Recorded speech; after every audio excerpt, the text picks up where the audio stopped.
तो बाबा साहब डॉक्टर अंबेडकर के नाम पर नई संसद भवन हो, और इसलिए देश के तमाम हजारों संस्थाएं 28 तारीख को दिल्ली की रामलीला मैदान में रैली करने जा रही हैं।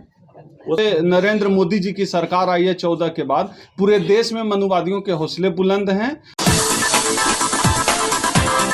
जनजाति संगठनों का अखिल भारतीय परिसंघ के नाम से इसको जाना जाता है, और आज हमारी बहुत महत्वपूर्ण मांग है और इसके बड़े दूरगामी परिणाम होंगे।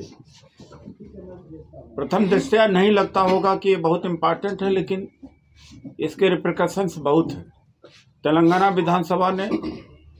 सरकार ने 3 दिन का स्पेशल सेशन बुला करके काउंसिल और असेंबली दोनों में 13 सितंबर को प्रस्ताव पास किया है कि नई संसद भवन जो न्यू सेंट्रल विस्टा पर बन रही है, इसका नाम डॉक्टर BR अम्बेडकर होना चाहिए। मैं धन्यवाद देना चाहता हूं KCR को और मल्लू रवि विक्रमार्का को, जो CLP लीडर हैं, कांग्रेस के हैं। भारतीय जनता पार्टी ने बहिष्कार किया था, तेलंगाना असेंबली का रिकॉर्ड है। और KT रामाराव जो मिनिस्टर हैं TRS के, उन्होंने प्रस्ताव पेश किया था, वो पास होकर के केंद्र सरकार के पास आया हुआ। हमने 800 MPs से और लगभग हर पार्टी के नेतृत्व से आग्रह किया है कि हमारी मांग को समर्थन करें। अब नाम परिवर्तन का युग चल रहा है, नाम रखने का समय चल रहा है। औरंगजेब रोड का नाम बदला गया, इलाहाबाद का, अलीगढ़ का, फैजाबाद का, मुगल सराय का, बहुत सारे नाम बदले गए और रखे भी गए। तो बाबा साहब डॉक्टर अंबेडकर के नाम पर नई संसद भवन हो, ऐसी हमारी मांग है। और KCR की सरकार ने वहाँ का जो सचिवालय बना हुआ, उस सचिवालय का नाम भी डॉक्टर अंबेडकर सेक्रेटेरिएट रखा है। डॉक्टर अंबेडकर का योगदान संविधान के निर्माण में, और जो महिलाएं थी, पिछड़े थे, दलित थे, उनके लिए जो संघर्ष किया, और कॉन्स्टिट्यूशनल एक्सपर्ट, लीगल लिबररीज, हर तरह से हम देखते हैं तो उनका नाम सुटेबल है।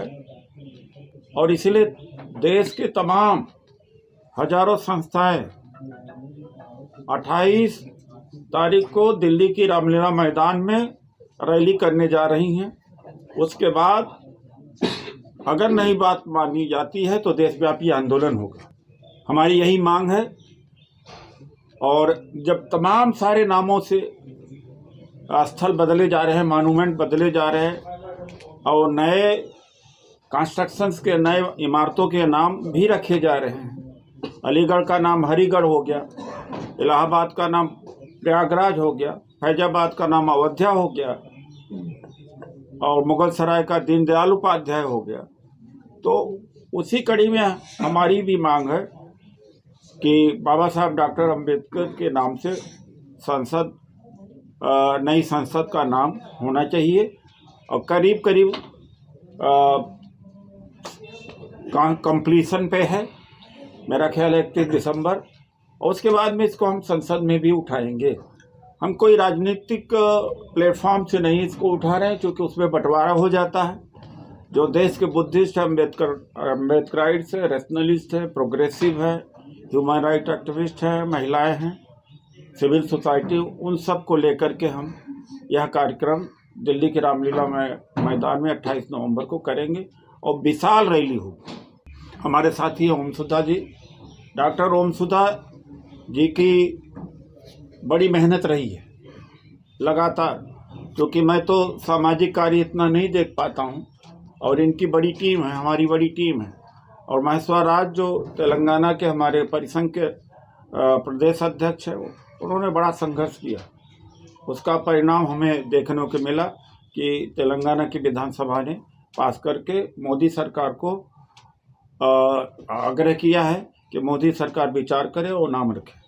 हमारे राष्ट्रीय अध्यक्ष जी ने जो अभी बात कही, नई संसद का नाम बाबा साहब डॉक्टर अंबेडकर के नाम पे करने के साथ साथ जो SC ST OBC समाज के जुड़े हुए मुद्दे हैं, जिसके लिए हमारे राष्ट्रीय अध्यक्ष जी लगातार 1997 से संघर्ष कर रहे हैं, वो तमाम मुद्दे भी हमारे इस रैली में शामिल हो गए। मुख्य मुद्दा तो है ही, उसके साथ साथ जो आरक्षण का सवाल है, जो ताबड़तोड़ निजीकरण चल रहा है, उसका सवाल है, सरकारी प्रतिष्ठान जो बेचे जा रहे हैं, वोट बेचे जा रहे हैं, उसका बताते हैं। इन तमाम सवालों पर साथ ही साथ जब से नरेंद्र मोदी जी की सरकार आई है 14 के बाद, पूरे देश में मनुवादियों के हौसले बुलंद हैं और दलित उत्पीड़न की घटनाएं अप्रत्याशित रूप से बढ़ गई है। तो लगातार उसके लिए हम लोग संघर्ष कर रहे हैं, चाहे हाथरस हमारे राष्ट्रीय अध्यक्ष जी का दौरा हो, जाना हो, परिजनों से मिलना हो, या पूरे देश में कहीं भी दलित उत्पीड़न की घटनाएं होती है तो हमारे संगठन के पदाधिकारी, हमारे संगठन के लोग, हमारे राष्ट्रीय अध्यक्ष जी लगातार उसके लिए संघर्ष करते हैं। तो ये तमाम मुद्दे उन मुद्दों के साथ साथ शामिल होंगे और खास तौर पे ये जो कॉलेजियम सिस्टम है, न्यायपालिका में, उच्च न्यायपालिका में आरक्षण के लिए भी हमारे संगठन परिसंघ की एक लंबी लड़ाई, लंबी परंपरा रही है उसके खिलाफ संघर्ष की। तो वो मुद्दे भी शामिल रहेंगे जो 28 नवंबर की रैली है उसमें। अगर 28 के बाद में सरकार आपकी मांग को नहीं मानती है तो फिर क्या कोई दूसरा विकल्प चुनेंगे? देखिए, एक बहुत बड़ा आंदोलन BP मौर्य जी ने किया था, उस समय लाखों लोग जेल में गए थे। उसका परिणाम हुआ कि डॉक्टर अम्बेडकर की प्रतिमा बनी संसद में। तो वही एक रास्ता है कि जनता के बीच जाएंगे और जिले स्तर पर, प्रदेश स्तर पर धरना प्रदर्शन और तमाम विभिन्न जो राजनीतिक दल हैं उनसे संपर्क किया जाएगा। वो ज़्यादातर मरे पड़े हुए हैं, उनकी हिम्मत नहीं है। मैं संसद में 5 साल तक था, सत्ता पक्ष का होकर के जितना बात, जो जनून बातें होती, चाहे GST का विरोध करना हो, जुडिशियल सिस्टम हो, और भी बातें हैं, उठाया करता था, वो नहीं कर हो पाएंगे। और मुझे मालूम है कि नहीं मानेगी। लेकिन एक बात भी मैं बता दूं कि 2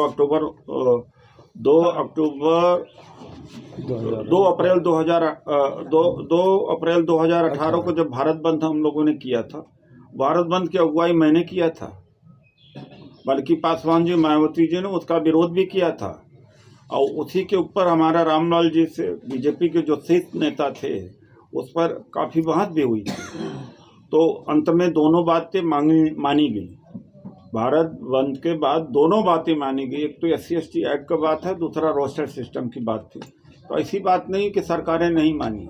लोग मानते हैं कि 2 ही चीज़ मामले में मोदी ने पीछे हाथ किए हैं, एक तो लैंड एक्विजिशन में, दूसरा फार्मर वाले मामले में। लेकिन 2 और बातें हैं जो चूँकि सबसे संबंधित नहीं है, तो उसके ऊपर ज़्यादा ध्यान नहीं जाता कि 2 और मांगों के मामले में मोदी ने सरेंडर किया है। देखिए, न मेरा है, न इनका है, न उनका है, सबका है। तो आना चाहिए सबको। खबर गया है हजारों लाखों को, आना चाहिए। और मुझे लगता है कि उस दिन रामलीला मैदान में एक अच्छी रैली हो। हम लोगों ने तो अपील की है कि जो भी संगठन है अपना झंडा, अपना डंडा, अपना बैनर लेके आए। हमारे लिए कॉन्स्टिट्यूशन महत्वपूर्ण है, हमारे लिए बाबा साहब का मिशन महत्वपूर्ण है। सबका है, इसमें कोई नेतागिरी किसी की नहीं है। मैंने तो यह भी कहा कि भाई, मैंने तो अपना नाम आगे किया भी नहीं हूँ।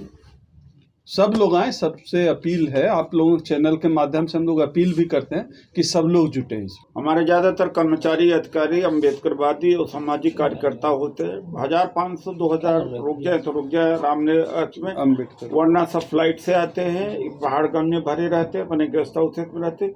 सारे एम्प्लॉय जो अधिकारी होते हैं जिनके बीच में काम किया। देखिए, ऐसा है कि उम्मीद तो नहीं है कि बाहर से आते हैं, दिल्ली और दिल्ली के आसपास से किसान हुआ, चाहे जिसकी रैली हो, चाहे जिसकी रैली हो, वही है। अगर वो आए तो अपनी व्यवस्था पर आए। हम कोशिश करते हैं, हाथ फैलाते हैं समाज से, जो दान दक्षिणा मिले। अभी तो हम घाटे में हैं, लेकिन यह है कि हमारा कम से कम में होता है।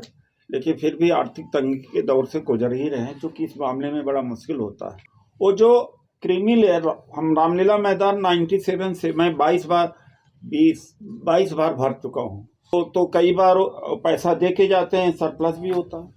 हमारा उस तरह के नहीं कि बसें दे करके, गाड़ी दे के, खाना देकर नहीं बुलाते।